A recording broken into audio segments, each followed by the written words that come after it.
টি-20তে কাল মুখোমুখি হচ্ছে ভারত ও শ্রীলঙ্কা। টানা 2 জয়ে ফাইনালের পথ সহজ করে রেখেছে ভারত, আর বাংলাদেশের কাছে হেরে যাওয়াতে টুর্নামেন্টে অস্বস্তিতে আছে শ্রীলঙ্কা।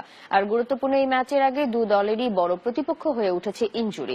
মিরপুর শেরেবাংলায় ম্যাচটি শুরু হবে সন্ধ্যা 7:30টায়। নজরুল ইসলামের স্বাগতিক বাংলাদেশের বিপক্ষে সহজ জয়ের পর দ্বিতীয় ম্যাচে চিরপ্রতিদ্বন্দ্বী পাকিস্তানকে উড়িয়ে দিয়েছে শক্তিশালী ভারত। এতে শিরোপার সবচেয়ে বড় দাবিদারের তকমা লেগেছে ভারতের গায়ে। আসলে দুর্দান্ত ফর্মে রয়েছেন নেহরা, বুমরাহ ও পান্ডিয়াকে নিয়ে গড়া ভারতের পেস লাইন আপ। তাদের সঙ্গে আবার রয়েছেন দলের সেরা স্পিনার অশ্বিন ও জাদেজা।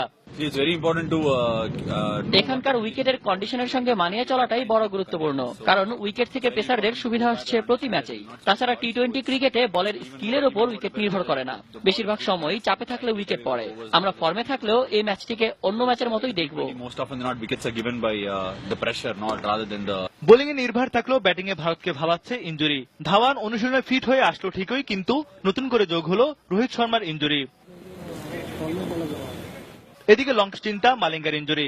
দলের সেরা তারকা টুর্নামেন্ট থেকে ছিটকে পড়ার সম্ভাবনায় রয়েছেন। ব্যাটিং এ অভিজ্ঞ দিলশান ও ম্যাথুজ সেরাটা দেখাতে পারছেন না। সঙ্গে কাপুকেদারা, চান্দিমাল আর পেরেরাদের জ্বলে উঠতে না পারা ও শ্রীবর্ধনা ও শিহান জয়াসুরিয়ার অনভিজ্ঞতা লঙ্কানদের জন্য এখন বড় দুশ্চিন্তা। বোলিং আক্রমণেও মালিঙ্গার অভাবটা পূরণ করছে না কেউ। তার উপর ভারতের মাটিতে লঙ্কানদের সিরিজ হারানো, সব মিলিয়ে কঠিন চ্যালেঞ্জের মুখে বর্তমান চ্যাম্পিয়নরা।